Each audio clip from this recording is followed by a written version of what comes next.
नहीं, मुझे लगता है प्रधानमंत्री जी ने या तो ध्यान नहीं दिया या उनकी नीयत नहीं है पंजाब के लिए कुछ देने के लिए। लेकिन उनको भी पता है कि जब इतना नुकसान हुआ है और पंजाब के इतिहास में तो इससे बड़ी बाढ़ अभी कम से कम जो लोग जीवित हैं उनको तो याद नहीं है कि इतनी तगड़ी बाढ़ कोई आई हो। तो वैसे में ऐसी राजनीति करना, लोगों के साथ संवेदना नहीं रखना, फीलिंग नहीं रखना, ये अच्छा नहीं है प्रधानमंत्री जी के लिए। वो पूरे देश के प्रधानमंत्री हैं, तो पंजाब भी उनसे उम्मीद करता है।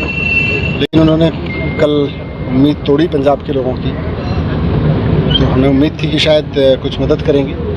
लेकिन आपने भी अभी स्पीच में भी कहा कि पंजाबी का उन्होंने अपमान किया, वो क्या है?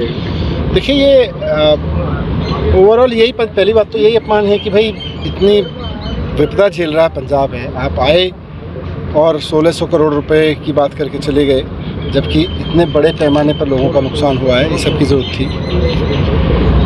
दूसरा, मुझे लगता है कि अब प्रधानमंत्री जी ने जो किया सो किया। पंजाब को तो खड़ा होना आता है। पंजाब के लोग हमेशा सहारा देने वाले बने हैं। देश पे कोई भी दुश्मन ने हमला किया तब भी, और कोई विपदा आई है तब भी सबसे पहले जाके पंजाब के लोग खड़े होते रहे हैं। आज भी मैं देख रहा हूँ, आज जो ये कार्यक्रम हुआ कि हमारी लीडर सोनिया मान जी ने अपने पैसे से 2 एम्बुलेंस खरीद के अपने हलके के लिए, राजा सांसी के हलके के लोगों की सेवा के लिए लगाई हैं। बाकी पार्टी के लीडर होते, अभी बीजेपी अकाली वगैरह के या इनके कांग्रेस के लीडर होते तो बाढ़ राहत में से भी कमीशन और ठेके ढूंढ रहे होते। लेकिन यहाँ हमारे लीडर्स अपनी जेब से पैसा खर्च करके एम्बुलेंस लगा रहे हैं खरीद करके, और 2-2 एम्बुलेंस लगा रहे हैं। यही इस बात का संकेत है कि आम आदमी पार्टी किस तरह की राजनीति करती है। लेकिन आपने अभी स्पीच में ये कहा कि जब मंत्री ने 20,000 करोड़ मांगा तो प्रधानमंत्री ने ये कहा कि आपको क्या हिंदी समझ में नहीं आती है? पंजाबी और पंजाब का उन्होंने ये शोभा नहीं देता है। देश की सभी भाषाएं, उनको बोलने वाले मान सम्मान रखते हैं। पंजाबी बोलने वाले पंजाबियत का और पंजाबी भाषा का मान सम्मान रखते हैं, उससे प्यार करते हैं, और बहुत गौरवशाली भाषा है हमेशा से इतिहास में। वैसे में लोकतांत्रिक रूप से चुना गया कोई मिनिस्टर अगर पंजाबी में आपसे बात करे और आप उसको पब्लिक के बीच में ऐसे झटक दें तो वो शोभा नहीं देता है उस पद पर बैठे व्यक्ति। एक और चीज़ है, आज एम्बुलेंस 2 जारी की गई है, इनकी ओर से जो है समर्पित की गई।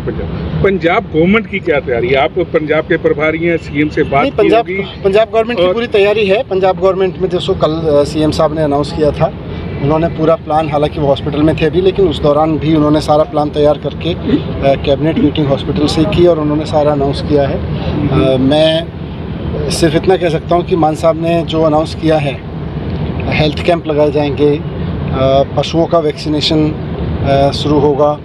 जो गाँव में, कस्बों में, गलियों में पानी भरा हुआ था जिसकी वजह से रेता जम गया है, उस रेता को सफाई कराई जाएगी, गाँव की सफाई कराई जाएगी, कस्बों की।